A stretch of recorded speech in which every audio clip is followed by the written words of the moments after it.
Hi guys! Finally, na-try na rin namin ang General's Lechon and special thanks sa referral ni Rico from Center Table Catering. And check out the sights and sounds right now. Natin yung first. To. Kasi may taba. Yan na. May taba pa, Beo. Ang ganda ng taba niya oh. Ito yung balat and fat ratio niya. So meron talaga. Hindi siya yung puros balat lang. Yan. Elars. Try na. Ay, Elars tuloy!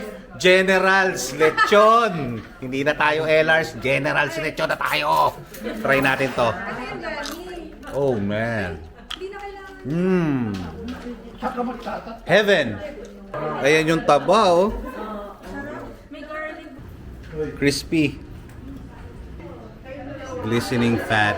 Ayan, oh. Ayan, oh. Naririnig nyo ba yung crunch? Garlic flavor. General's Lechon, garlic flavor.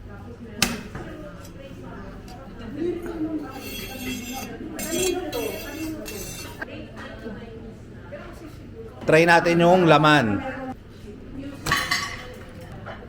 Ay.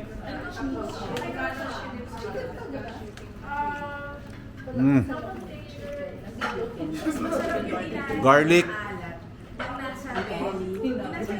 Malasa yung laman niya. Grabe. Sarap. Recommended. Highly recommended.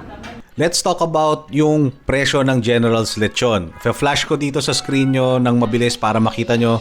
And for the most part, hindi siya mura, pero you really get what you pay for. Talagang quality yung makukuha mong lechon and ang sarap, mag-i-enjoy yung mga bisita mo. Hindi ko ipapromise sa'yo, I'm telling you right now, panalo siya. So, sobrang worth it. Yung binayaran namin 13,000 pesos para sa medium. So, pwede ka mamili ng tatlong flavors. Merong garlic, chili garlic, at saka curry. Yung garlic, 500 pesos, mag-add ka. Chili garlic at saka yung curry, pareha sa 600 pesos ang i-add mo. So, ang sabi nila sa akin, ang mabenta nila is yung garlic and it did not disappoint. Pero gusto ko rin try itong chili garlic. Syempre, okay to, lalo na pang pulutan, no? Since first time lang namin mag-order dito sa General's Lechon, hindi ko pa masasabi kung magiging consistent. Hopefully, maging consistent yung lasa, yung lutong ng balat, may taba, yung overall quality, pati yung sarsa nila, masarap din. So, pagdating sa consistency, only time will tell. Another thing na gustong-gusto ko dito sa General's Lechon is yung location nila. Kasi yung binibilihan namin before sa Quezon City pa, which is kami Parañaque, so magkabilang dulo, along EDSA lang, malapit sa Makati, sa Dasmariñas, Petron Gas Station.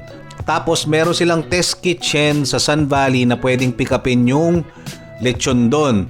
Kami kasi malapit lang sa Sun Valley, Parañaque, so hindi na kami nagpa-deliver, pinick up lang namin yung lechon, mabilis lang.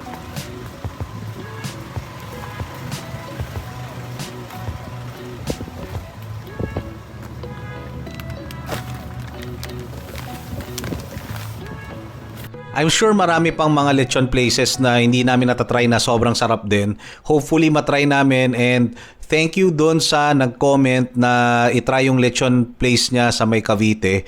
Yun nga lang, malayo kasi sa amin bro. Hindi kayo madidisappoint sa General's Lechon, I'm telling you now. Also, hindi ako sponsored ng General's Lechon. Lahat po to binayaran namin. So ito po is just an honest review. And I'll see you on my next video.